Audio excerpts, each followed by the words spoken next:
What is up, everybody? BobbyFi with my man Eric Tabor, and we have reasonable NBA stuff to talk about. We don't have to worry about nonsense. We've got a play-in game. We've got some excitement. I'm going to be glued watching my Wizards play tonight. We're going to talk about each game and from a DFS perspective, and I'll probably tell you who I bet on in both games because I have a pretty strong feeling of who I'm leaning towards here. All right, Sheets. Any first thoughts? And before you pull up your screen and we go game by game. No first thoughts, really. I'm just kind of happy that we're going to see, well, I mean, if they're healthy, they're going to play. Let's put it that way. And I would, oh boy, it would be great if Brogdon were basically just like resting this whole time and is actually going to go out there and play. Because I want to see everybody's top lineups. It's going to be, especially the Indiana-Charlotte game, it's going to be so freaking wicked fast, and then both games are. Yeah, I mean it's gonna be fun basketball and 2 island games. Let's go. Yep. Okay, so let's talk about it. So first of all, for this game, I like Indiana to win this game. I don't like either team. I think both of them lose the next game they play, likely, except for that We'll talk about the format. So what's going on here exactly? So whoever wins the Charlotte-Indiana game plays the loser of the Washington-Boston game for the 8th spot. Whoever wins the Washington-Boston game is straight into the 7th spot. Okay. Which means, I mean, there couldn't be a more fun series than Washington and the Nets in the first round to me for any reason. I'll enjoy the 140 to 130s where Westbrook is cursing at Durant and Harden, and it's just got a lot of stuff going on there. But you get a lot of different things. But anyway, so talking about this game, I think that the obvious first play you're playing today, even though he's going to be high owned, is Sabonis. I actually think that he's the best spend up. Even if Brogdon plays, it's closer with him and Westbrook if Brogdon doesn't play. But I love Sabonis here. Nothing shocking, obviously, there. It's going to be hard to be shocking on this slate. So, but I've got Sabonis, and then I'm trying to figure out. We've got legit question marks on enough other guys here for Indiana that it does make it tricky because Brogdon is the main one, but even Holiday and Sumner changed the course for potentially McDermott, who I like a lot as well. So as of right now, and I could see Brissett playing maybe a little bit less in this game, but I don't know. And then if there's no Brogdon, if he really has been out and he's hurt and everything, and we'll know about that stuff. I think we then could shift over to McConnell. But no matter what, it's going to be Sabonis, and I'm probably skipping the Justin Holiday other guys. I think that it's McDermott and Sabonis are my favorites as of right now. What about Charlotte? Oh, sorry. For Charlotte side. Okay, so this is where it gets a little tricky. I think that Terry Rozier in this kind of a game will try to take over, especially if I think that Indy is going to win. I think LaMelo, while it's a great environment for him, I actually think I prefer Rozier to him. I think Devontae Graham, all these guys being there, that doesn't make me feel like I have a strong conviction towards any of them but Rozier. So that's probably the way that I would lean the most of who I want to play on Charlotte. You do need to play big here, so it's going to be an interesting situation for them. Will they play Cody Zeller, which they've been doing lately? Will they change it up and play Biyombo to try and actually be able to guard Sabonis, or will they just double Sabonis every time and not do any of that? So we have to figure that out. It's going to be hard right now. I'd love to know what the starting lineup ends up. I think that it's probably going to be pretty normal, but one of Zeller or Biyombo, I have a hard time seeing not at least getting there. And I like bigs in this spot. So right now I'm leaning just to play Zeller. But I do think that there is like a long shot potential here for Biyombo to, if they're struggling or if anything's happening, he might take over. And at 3,300, you're going to need some value on this. So that's sort of what I'm going through. But I do think Rozier is my favorite of the guards, although LaMelo and Graham certainly make some sense. I just like Rozier better. My first runs here have Cody Zeller as being the top point per dollar play on the slate. And it gives me pause because he's been, I don't want to say this underpriced before, but he tends to not close games. Yep. So my initial initial thing I think about when I look at this is, okay, let's start by fading Cody Zeller and then kind of like working backwards from there.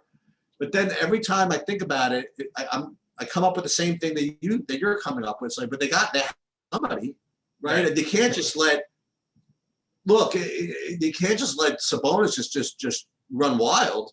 And I don't think Biyombo is necessarily the answer. And I don't think that doubling him is much of an option either if Brogdon's back. Right. So I mean, they got Brogdon, they got LeVert. Those guys can go freaking bananas. So I don't know how easy it's going to be. They don't have LeVert. I don't have LeVert as in. Oh, really? I don't even have LeVert as questionable. Okay. Oh, he's out, huh? Yeah.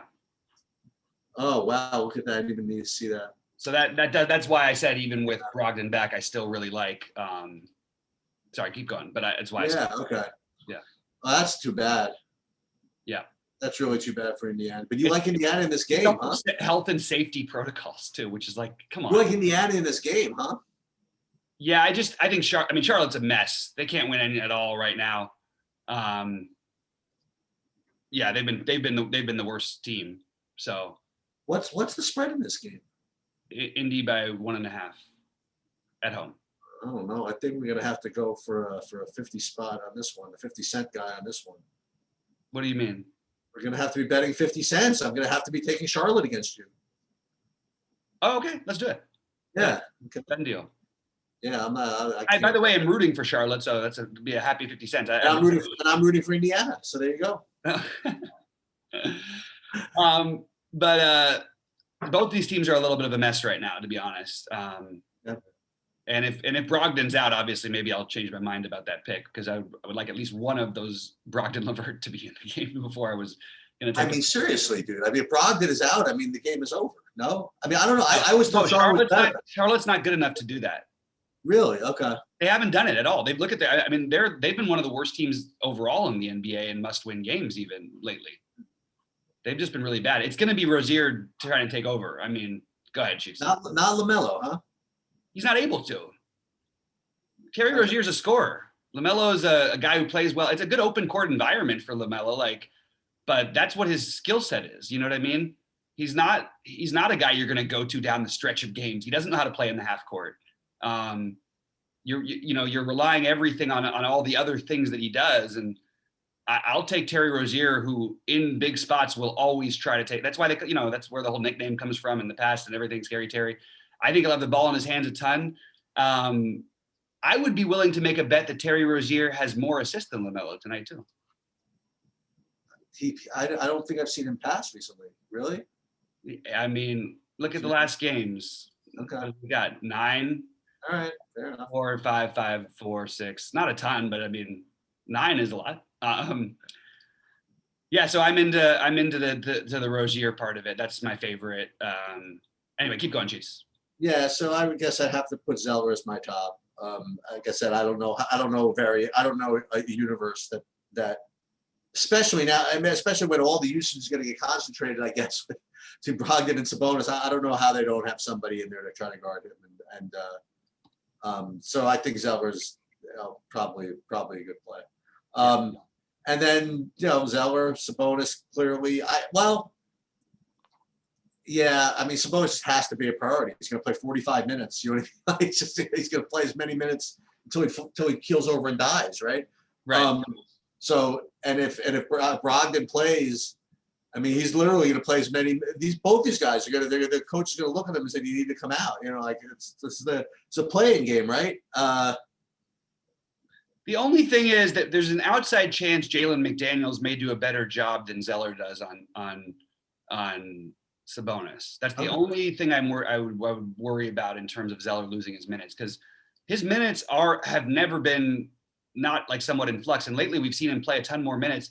And part of what makes me like him here is you look at him so he played 36 minutes against the Knicks the other day, played big. Okay.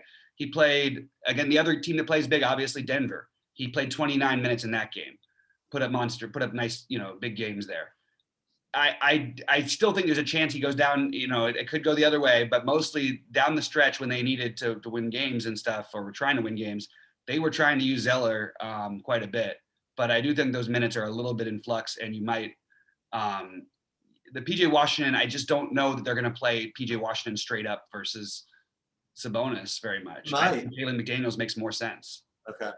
But I mean, they're going to try it. Don't get me wrong. There's no question Charlotte's going to go small and play PJ Washington center at some points, but I don't know how well that's going to work against this team. Again, the other thing I think about is I remember the bubble, and remember playoff basketball is just kind of different, right? Like you see these guys that have been kind of like, I would say playing team ball, but playing kind of within themselves during the course of the season, just really show what they can do. And I mean, the guy I remember from the two guys from last year, the most obvious were Donovan Mitchell and Jamal Murray, right? These two guys that were just kind of players during the course of the season, and you knew they kind of had upside, but they just never really, did it. And then when it came in the playoffs, these guys were freaking obscene, and that's why I don't know. Maybe he's too young for this to happen. I just got this weird feeling that LaMelo just goes bananas. He might. No, he totally is, and it's not. He's on my list of guys. Obviously, there's not that many guys to choose from, but we'll see. I mean, especially if Brogdon plays, it's definitely a bump down for him for me. Yes. All right, let's go to the fun one. Unless you have more. No, not really. I'm trying to find anything sneaky, and I think the sneaky one is just based on original on ownership here is maybe PJ Washington. I think he could be the sneaky one. Miles Bridges has flash signs, but I think that could be it. Like you said, I think they're going to try to play PJ Washington on him, and I think that if they have a good plus minus of PJ Washington in, right, I think that might just leave him in. so maybe I think maybe that could be the idea. Mm-hmm. Well, PJ Washington's still going to play a ton of minutes anyway. I didn't get to him myself because I still want to play parts of the other game, okay. But yeah, he certainly makes sense. I mean, he is that their goal with him is to try and use him as the small ball five. I mean, and as you well know, I mean, he can also score eight fantasy points, and that's very definitely a range of outcomes for that guy. If you're playing 150 lineups and if you're trying to win that 1500 thing, maybe you could throw Malik Monk into the mix and pray that he hits his first couple threes and just stays on the court when they're down. Literally, that's the kind of thing you have to do to try and win that tournament. Because Malik Monk might play like 5 minutes tonight, but if they're down 15 early and he comes in and hits a couple threes and all of a sudden it's a 5-point game, I like that. Stay on the court. So who has to win?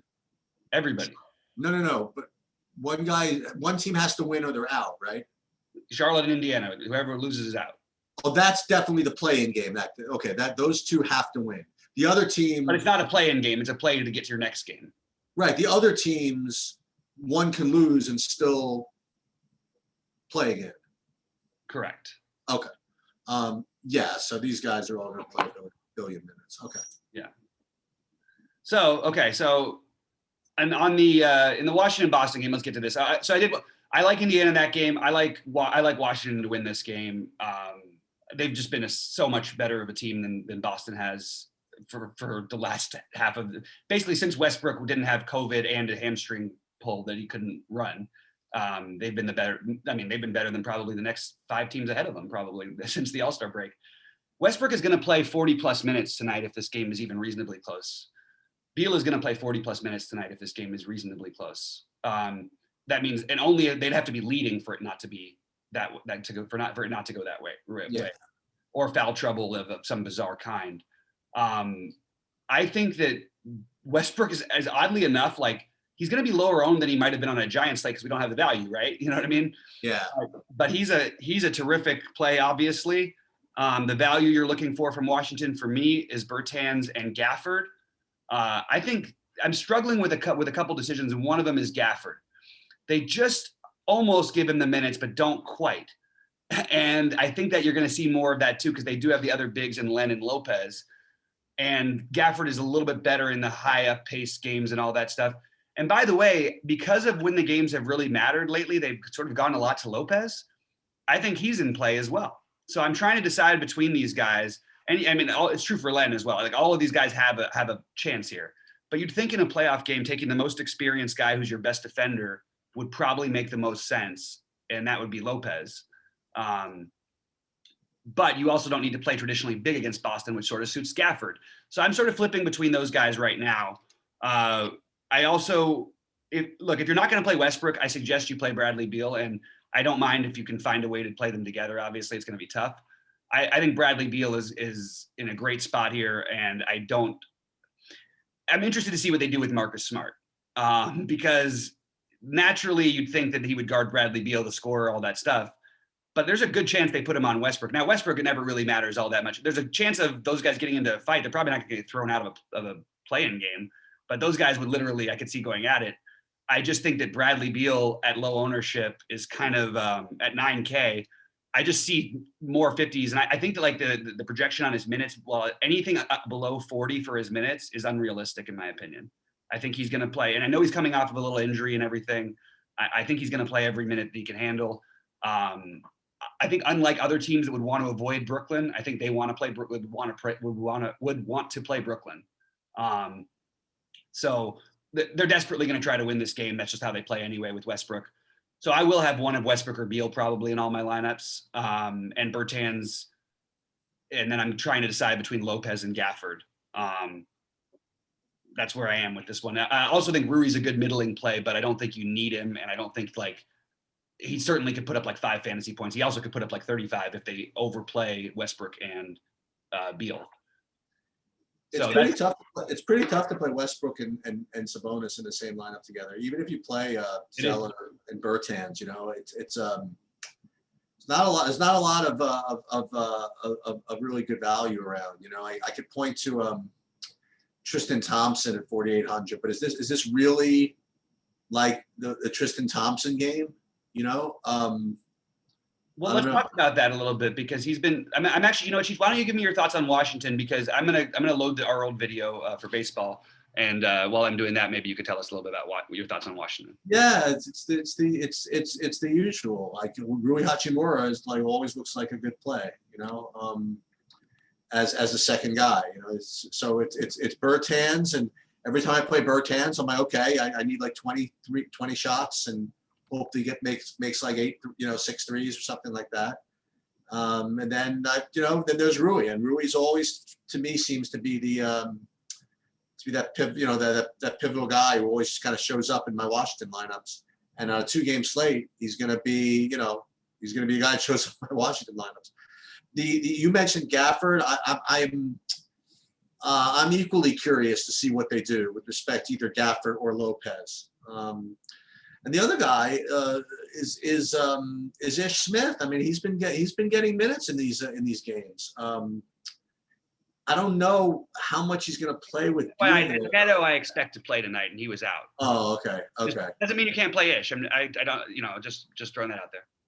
Yeah, it's Robert Williams. I'm going to Boston. It's a tough little 2-game slate, Bobby.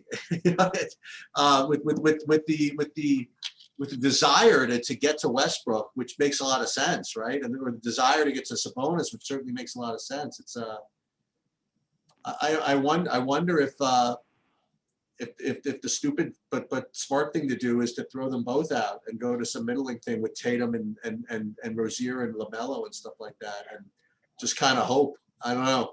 I think it's reasonable. Because all the Westbrook Sabonis lineups are going to have Zeller. They're all going to have probably Bertans, and they're all going to have to pick from these just atrocious, sub $4,500 plays. So maybe you do like a middling stack with I don't know, Brogdon with you can't even do that. But let's say you play Beal with say Tatum and Kemba or something like that. I don't know. Maybe that's something you could do. And I don't know. I think it's a tough slate. Yeah, and it's really tough. It's funny because on Boston you can do the middling. I think actually people might go a little more middling than you think. Okay. Because I think people will play Fournier. I think people will play Marcus Smart a ton. I love Marcus Smart, by the way. He might be my favorite player on Boston. Okay. He is my favorite on Boston. He and Kemba would be my 2 favorites off the bat. It's weird though because Jason Tatum, you'd think, Tatum against Washington, he's going to go nuts in the playoff spot and all that stuff, and I expect him to. But that means we can't play a combination of one of the Washington guys who I like, which is mostly going to be Westbrook and Sabonis. Obviously, you can't do that. So you'd have to commit to Tatum and then not be playing anybody from Washington, or play Tatum, Westbrook. I guess you could do that. But I personally lean that Kemba would be a very strong play here. And I think that, I mean, he's been great lately. He is going to shoot a lot. This is the kind of team he can score on. They're going to try and expose him on the other end. He'll go off offensively. Tristan Thompson is going to be popular. He closes for them, and you'd think he'll play even more in this kind of a game, in a one game play-in. The only thing I'd say about him is I think that there's a chance Robert Williams actually maybe gets like as much or more run. And Robert Williams for like 20 minutes in this game, or 24 minutes, could put up like 35. It's a perfect environment for him. It suits sort of everything that he does. Maybe they do better with Williams on there after. So I do think Robert Williams is the interesting play over Thompson, and will have way less ownership, obviously. I'm not interested in any of the Pritchard, Williams, Langford pieces. It's going to be Smart and Kemba as my favorites. Robert Williams is my favorite off the board or low owned. And I'm going to play Tristan Thompson. Probably won't be in my lineups tonight, even though it's weird because you have a big man against Washington, and he's got a chance to play 30 plus minutes. Like, they might really just buckle down with him. It could go either way tonight. Oddly enough about this game, like, Washington's going to try to win no matter what. And both teams should really try to win, because it's no guarantee you're going to beat Charlotte or Indiana. But I think if there was a team that had a little bit more of a, hey, you know, we might actually be able to do a little something if we got in, would be Boston if they played Philly. They would get housed by Brooklyn in 4 games, I think, Boston. I don't think Washington would. But they would actually be able to be competitive in those Philly games. And they've sort of done well in those series in the past, and they're familiar. So I think that to them, I could see it not being the worst thing in the world if they lose. Whereas Washington, I think, is just going to play like they need to win to save their lives. They're both going to try to win, but there's a difference between playing like, the Westbrook trying to win and anybody else trying to win, basically. Right. But it's a great matchup for everybody on Boston. They're going to be the main chalk team on the slate. So maybe you're right. Maybe getting a little different with the other stuff. And Tatum is it's projecting a little worse than I thought he would. So maybe a better play than even I thought. And maybe you do skip the other guys. I just love Kemba in this kind of environment for upside. I think he can knock down 7 threes in this game. But he's going to be popular too. So getting a lower owned Tatum is kind of intriguing. Yeah, I don't know if I'm going to play. I don't know. We'll see. I probably will, but I don't know how I'm actually going to play. Yeah, it's going to be hard. I'm sure I'll play. I'm sure I'll play some. Yeah, I'll just real quick say my favorite overall plays, I guess, just after we sum up. Like, I'm going to try, the guys who I'm trying to get in the most are Westbrook and Sabonis in terms of price. I love Smart in the mid tier, along with Kemba, who's a little bit more expensive, as my favorites. I do think the reason I mentioned all those cheap options, and even guys like Biyombo, were because I'm looking for value. And I don't think Biyombo is really like a logical play. I'm just saying, if you're trying to win that 150K, guys like that might be able to do it for you. Because in playoff basketball, that's what happens. It's funny because you do have a more sets thing for all your stars, but for everybody else, you play whoever it's going well with. That happens every time you get into a series or whatever. And now we've got one game that you need to win. So Lopez or Gafford will probably end up in most of my lineups because I need to find the value somewhere. So listen, everybody, just keep in mind what we're going to do is we're going to go live at 6, but remember, it's only a half hour after we go live to NBA Lock. Remember, the game is 6:30. So we are going to go NBA first today. Right. So we'll do NBA from 6 to 6:29 or whatever, and then 6:30 to 7 we'll finish up the baseball. I think it's not going to be a lot. So you know what I mean? It's not going to be your typical NBA where you're waiting on the late. I mean, we're going to know who's. Yeah, it's going to be pretty straightforward. NBA we'll probably go to baseball even faster, but I'm excited because it's fun to have the playoffs back. Once we get full slates in the playoff sheets, we're going to have a ball. There's going to be big tournaments. There's going to be a lot of stuff to do. And it's all going to be really tricky, which should give us an advantage, hopefully, if we're doing our job right. So to everybody out there, good luck to you. And we will see you at 6 Eastern. See you at the top of the boards later on.